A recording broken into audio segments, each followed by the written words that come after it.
Nesse vídeo nós vamos falar sobre as orientações e regras que a CVM, a Autoridade do Mercado de Capitais, está criando para os chamados influenciadores digitais do mundo das finanças e dos investimentos. E antes da gente prosseguir, já sabe, já se inscreve no canal, ativa as notificações, não deixa de fazer seu comentário e, se gostar do vídeo, dê o seu like, porque você ajuda o canal a crescer e você ajuda ele a ficar mais visível para outras pessoas que podem se beneficiar das informações que a gente tem aqui. Mas vamos lá, né?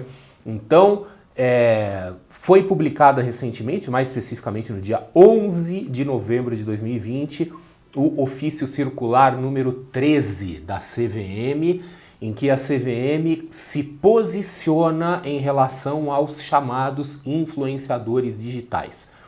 E os influenciadores digitais, eles vêm assumindo um papel muito grande, muito relevante no mercado de capitais, principalmente nesses últimos tempos aí, né, em que o mercado de capitais ele está se tornando mais aberto às pessoas físicas, aos investidores individuais. E esses influenciadores digitais acabam tendo, presumivelmente, uma grande influência sobre esse tipo de investidor, que é um investidor menos experiente, menos preparado, apesar de que eu tenho ouvido coisas aí de investidores profissionais que também estão seguindo dica de youtuber. Que vergonha, né? Mas tudo bem, né? Tudo bem. Enfim, encheram o saco da CVM, né? Um monte de gente marcando no Twitter, né? Alô, @CVM, sempre que vê alguma coisa que desagrada, e a CVM veio e se posicionou, né? Então, neste ofício da CVM, eles colocaram alguns padrões em que eles dizem que se uma pessoa que não é profissional do mercado, daquelas atividades que são reguladas pela CVM, se ela adotar alguns daqueles padrões, isso significa que ela está indevidamente atuando como um profissional do mercado. E atuar como profissional do mercado indevidamente é algo que torna a pessoa sujeita às punições administrativas da CVM, em alguns casos até punições mais na esfera legal. Então vamos dar uma olhada nesses padrões aí que foram divulgados na circular. Então o primeiro desses padrões é a chamada habitualidade. Então, quando um influenciador ou um não profissional de forma recorrente está dando recomendações de investimentos, isso caracteriza a habitualidade. O outro padrão, benefícios, remunerações ou vantagens obtidas na oferta das recomendações, como cobrança de taxa de assinatura ou adesão. Tá? O terceiro padrão, cobrança de mensalidades e anuidades do público. Então vejam que o segundo e o terceiro padrão são muito similares e aparentemente eles são feitos sob medida para aqueles influenciadores ou supostos educadores financeiros que fazem grupos de mentoria ou que fazem até mesmo relatórios de análise não explicitamente caracterizado como relatório de análise e outras coisas do gênero. E um último item, receitas indiretas recebidas em função do acesso de terceiros, e a gente pode dizer que há espaço talvez aí para rebates e comissões e outras coisas do gênero. Então, esses padrões supostamente caracterizariam a atuação de um influenciador digital como um analista de investimentos, alguém que tem autorização, né, que tem essa prerrogativa de dar recomendação pública de investimentos. Com isso, a CVM então estabelece algumas regras aqui. Tá? E uma coisa interessante que foi mencionada por gente ligada à CVM em vários artigos da mídia que saíram no dia da publicação desse ofício é a respeito da educação financeira. Porque a educação financeira não é alçada da CVM, a educação financeira não é regulamentada. Então não adianta ficar perturbando a CVM porque aquele suposto educador financeiro está aí vendendo seu método milagroso de day trade, ou seja lá o que for, muitas vezes mentindo ou exagerando, né? Quer dizer, por mais que isso seja uma coisa abominável, né? Isso não está na esfera da CVM. Então, não adianta ficar marcando a CVM, esperando que a CVM vá fazer alguma coisa, ou ficar inundando a caixa de entrada da ouvidoria da CVM, que a CVM não vai atrás disso. Inclusive, assim, até em algumas dessas matérias, pessoas da CVM falaram, ocasionalmente, dependendo da saliência do que estiver acontecendo, a CVM pode oficiar o Ministério Público ou fazer alguma coisa dessa, porque aí envolve mentira, aí seria uma coisa na linha de estelionato, na linha criminal, tá? Não é atribuição da CVM. Então, inclusive, se você, por exemplo, vê alguma coisa dessas, alguma coisa mentirosa, algo nessa linha, não espere a atitude da CVM, não fique cobrando a atitude da CVM.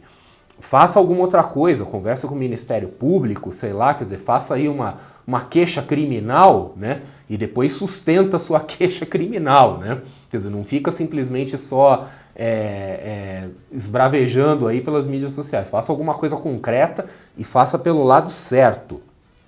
Outra coisa muito interessante que a CVM também deixou claro aí na sua comunicação é que não vai dar mais para essa conversinha fiada aí de alguns supostos influenciadores de fazer disclaimer. Aquela coisa assim, ó, isso aqui não é recomendação de investimento, apenas espelha a minha posição pessoal, é só para fins educacionais. Então, assim, você dizer que uma coisa não significa que ela de fato não é, tá? Então não adianta mais querer dar essa disfarçada aí, quer dizer, botar essas palavrinhas mágicas como se fosse uma espécie de antídoto contra uma atuação irregular. Isso é uma coisa bastante interessante. Mas enfim, então agora a CVM se posicionou, as regras são essas, né? Quer dizer, quem quiser ver com mais clareza, procura lá o ofício número 13 da CVM. E agora eu queria fazer os meus comentários sobre isso.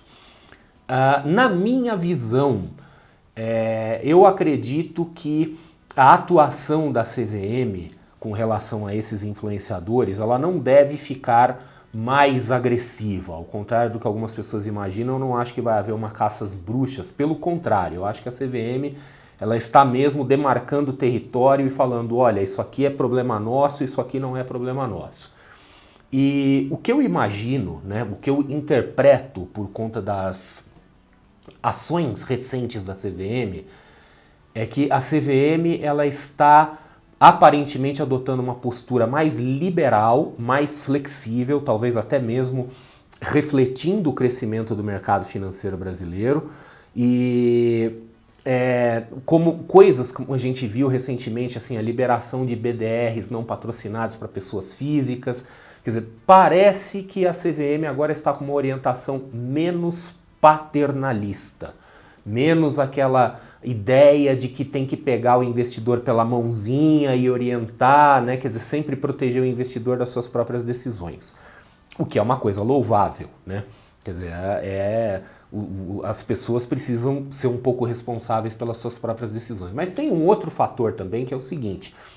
A CVM, ela é uma autarquia federal e ela tem historicamente uma estrutura limitada perto daquilo que ela tem que fazer. Antes, né, quer dizer, muito antes da internet, muito antes da popularização do mercado de capitais brasileiro, a CVM já tinha uma estrutura limitada, sempre teve, né?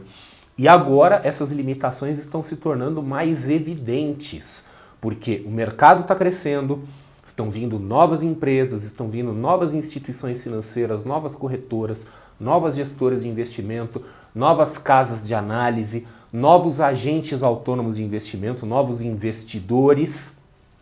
E para piorar a situação, nós temos agora a internet e as mídias sociais que são extremamente vulneráveis, né? Hoje, com a internet, literalmente qualquer Zé Ruela pode ir lá e fazer o seu canal no YouTube, ou fazer a sua conta no Instagram, ou fazer o seu blog, seja lá o que for, cair de paraquedas no mercado financeiro, alguém que nunca esteve no mercado financeiro antes, e se posiciona como um expert.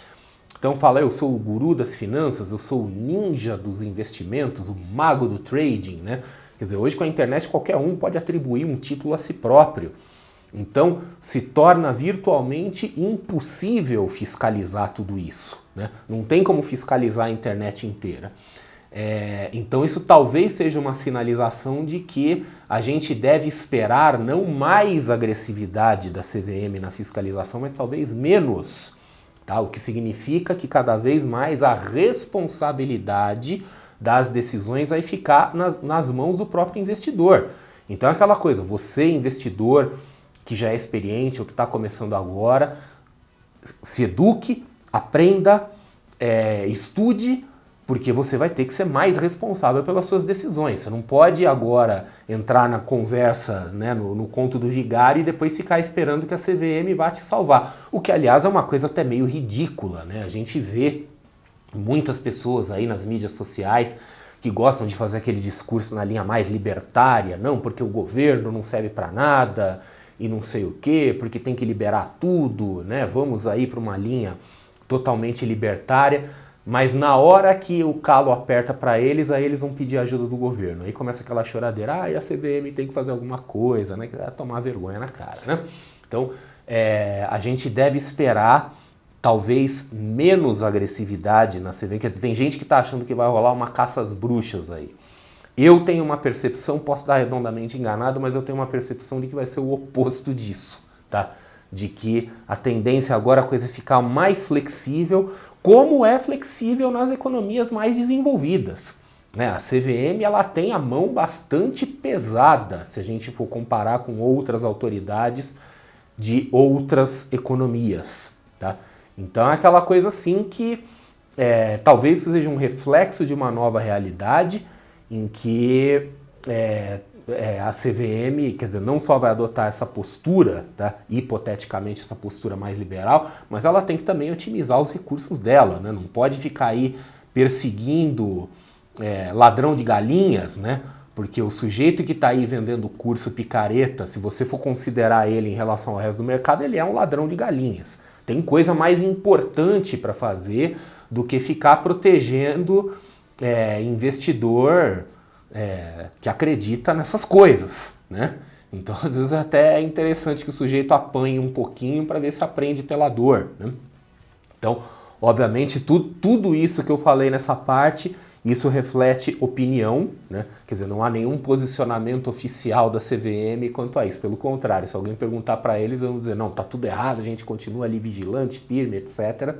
Mas isso pode ser uma sinalização de uma maior flexibilização. E outra coisa importante lembrar, a CVM, salvo aqueles casos de grande saliência, ela atua quando ela é provocada. Então alguém tem que ir lá e denunciar, né? Eles não estão assim de olhos, eles não são o Big Brother, né? Tomando conta de tudo. Então alguém vai e denuncia, se aquela denúncia for procedente, se aquela denúncia fizer sentido, se for alguma coisa dentro da alçada da CVM, aí eles podem eventualmente fazer uma coisa. E para finalizar, também lembrar o seguinte, que influenciador digital, eles são hoje um fato da vida. Eles são um fenômeno que veio aí na esteira da popularização da internet, da inclusão digital, da popularização das mídias sociais. Então, assim, nós temos que aceitar. Eles vieram provavelmente para ficar. E tem o lado bom e o lado ruim.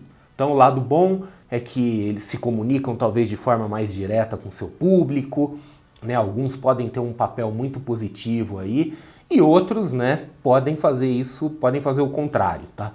Podem influenciar no mau sentido, influenciar para um caminho indesejável. E isso não só em finanças, mas em qualquer área. Então, se a gente for ver, por exemplo, outros influenciadores por aí de outras áreas, a gente pega, por exemplo, influenciadores da área de saúde, coisas que são assim escabrosas, né? Gente que não tem nenhuma formação, nenhum conhecimento da área de saúde, dando palpite sobre tratamento médico, sobre tratamento estético, sobre abordagens nutricionais, coisas que podem fazer um mal incrível para a pessoa, um mal muito pior do que uma recomendação financeira leviana, né? Quer dizer, estamos falando da vida das pessoas. Então, assim, se nem esse tipo de influenciador que coloca literalmente em risco a vida da pessoa consegue ser controlado, você tem alguma ilusão de que um influenciador de finanças vai ser controlado desse jeito? Tá? Então, temos que ter expectativas realistas, não esperar que a CVM faça nem coisas que são fora da atribuição deles e nem coisas acima da capacidade deles, né? Não podemos ser ingênuos e reconhecer que nós, investidores, cada vez mais daqui para frente, vamos ter que assumir mais responsabilidade pelas nossas próprias decisões. E é isso aí, a gente se vê num próximo vídeo.